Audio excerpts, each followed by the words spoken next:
They found the report in a locked steel drawer beneath a rotting staircase in a forgotten corner of the Admiralty.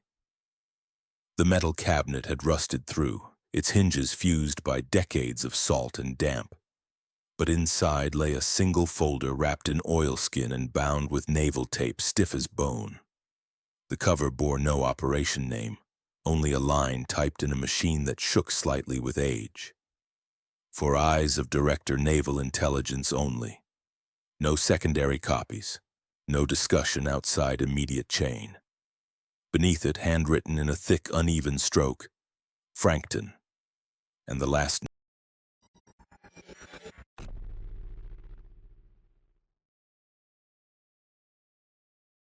note, faded but unmistakable. 10 men, 5 canoes, no possibility of return.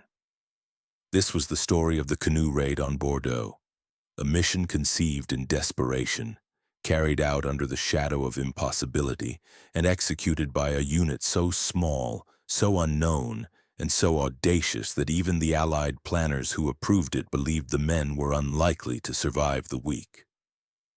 It remains one of the most astonishing acts of sabotage of the Second World War, a tale of cold water, absolute silence, and human endurance stretched beyond the edge of imagination.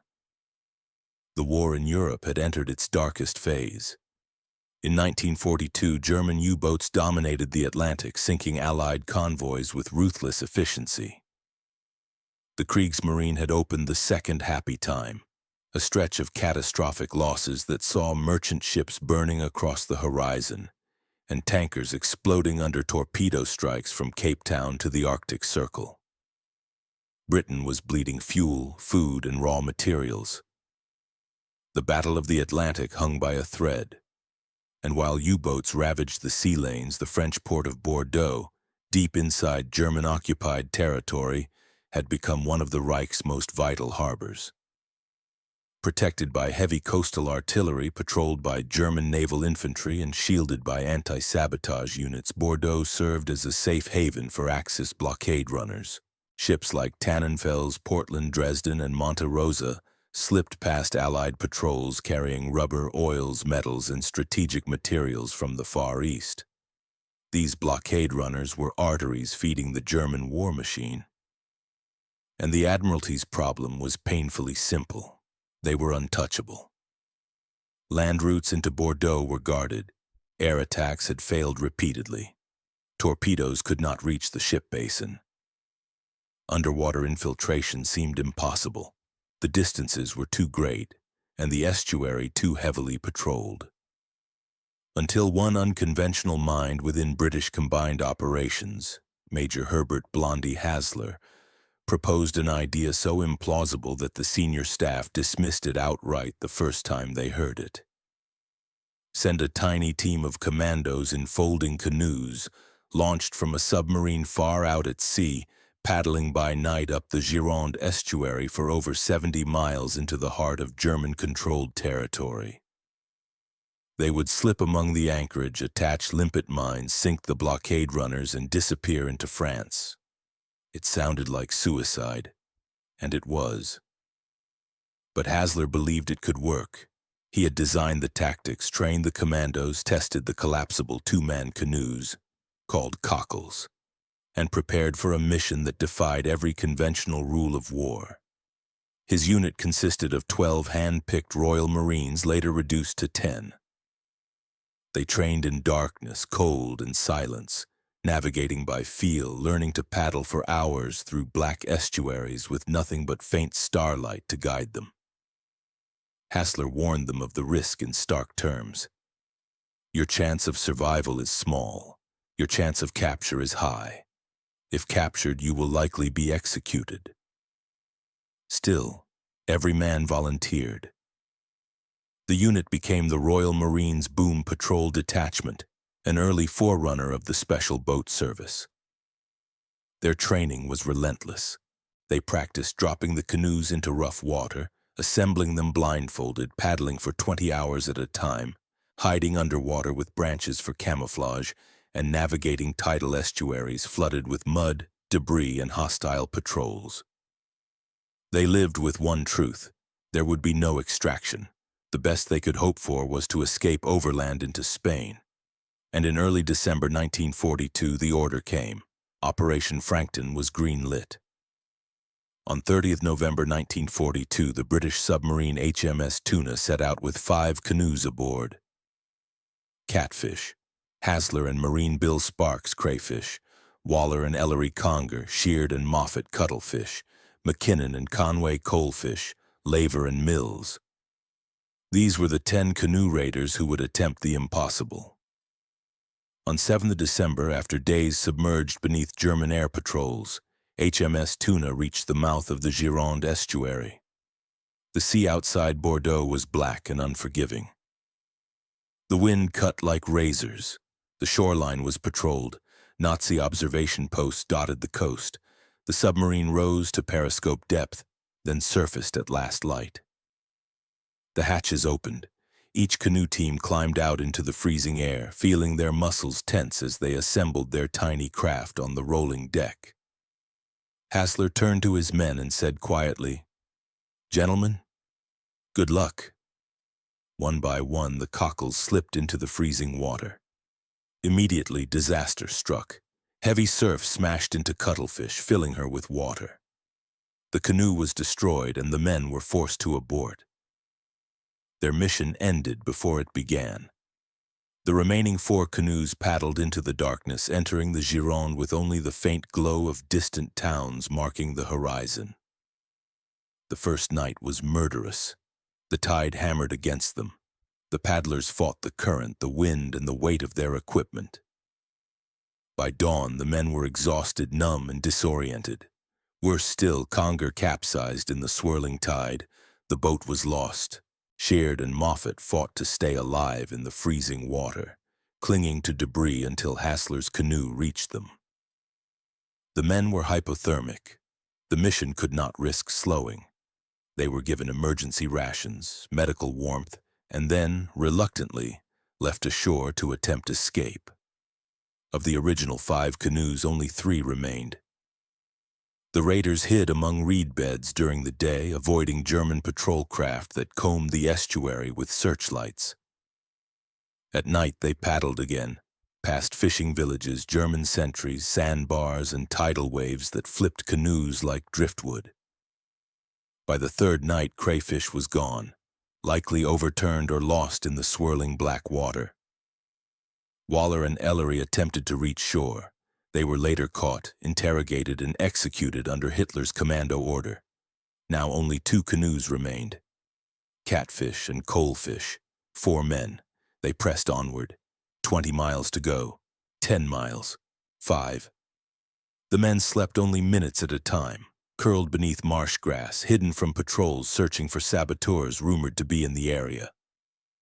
German checkpoints intensified as they approached Bordeaux. The estuary narrowed. Patrol boats skimmed past with engines humming just above the waterline. Still, they advanced.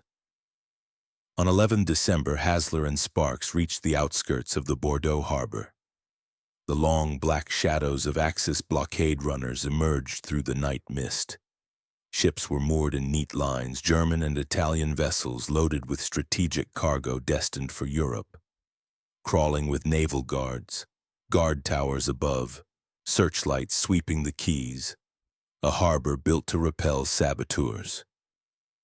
But the raiders crept silently into the maze of piers, hugging shadows, never allowing their paddles to break the surface with noise.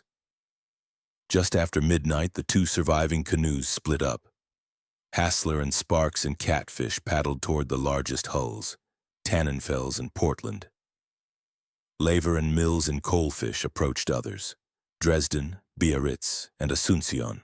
The limpet mines were prepared. Water-activated detonators, time-delay fuses, magnets worn smooth from constant handling.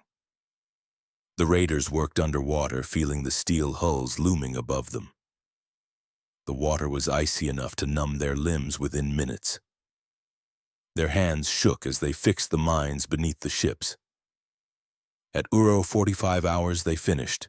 The men slipped back into their canoes, paddled away as silently as they had come, then beached the boats several miles downstream, buried them, and began the long escape on foot towards Spain. Hours later, explosions tore through the harbor. The first blast crippled the German freighter Tannenfels. Another struck Portland, tearing open her hull plating. Dresden was damaged. Other ships were rattled by shock waves, flooded, disabled, or forced into repair docks. The harbor shut down.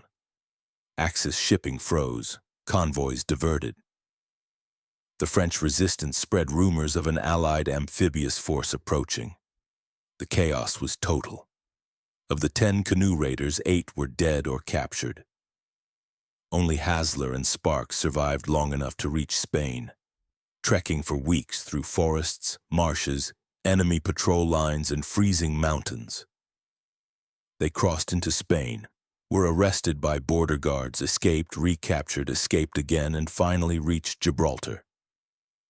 When Churchill heard of the success, he reportedly said, "These men have made a remarkable contribution to the war." But the official file recorded it with characteristic understatement. Damage inflicted was substantial, strategic disruption significant. The Germans never forgot it. The Abwehr hunted the raiders for months afterward, baffled that anyone could have penetrated so deeply into a fortified port using nothing but collapsible canoes. They assumed dozens of commandos had landed from the sea. They believed a larger operation had been planned. They increased patrols, tightened security, and mobilized intelligence networks. But none of that mattered. The damage was done. Bordeaux, once a lifeline for the Reich, remained disrupted for months. Repairs were expensive and time-consuming. Several blockade runners never returned to service. The psychological blow was enormous, proof that even the most guarded ports could be breached by small teams with courage, training, and absolute precision. After the war, the canoe raiders' story nearly vanished under layers of classification. Their personnel files were sealed, their mission reports restricted. Only decades later did the truth come into full light. The 10 men of Operation Frankton, young, determined, willing to sacrifice everything, had accomplished something no larger force could.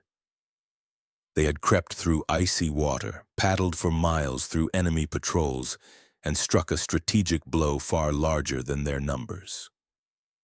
A small team, a silent approach, an impossible mission. In a war dominated by tanks, bombers, and fleets, 10 Marines in folding canoes changed the shape of the Atlantic struggle. Today, the estuary looks peaceful. Marshes sway in the wind. Fishing boats drift. The scars of war are hidden beneath mud and time. But somewhere beneath the calm surface lie fragments of the past, steel splinters from ships crippled by men who should not have survived, on a mission that should never have worked, inside a harbor that should have been impregnable. Their story remains one of the most remarkable acts of sabotage in the Second World War. Not because of the scale, not because of the destruction, but because 10 men dared to do what entire fleets could not. This was Operation Frankton, the canoe raid, the mission no one expected to succeed, the one that did.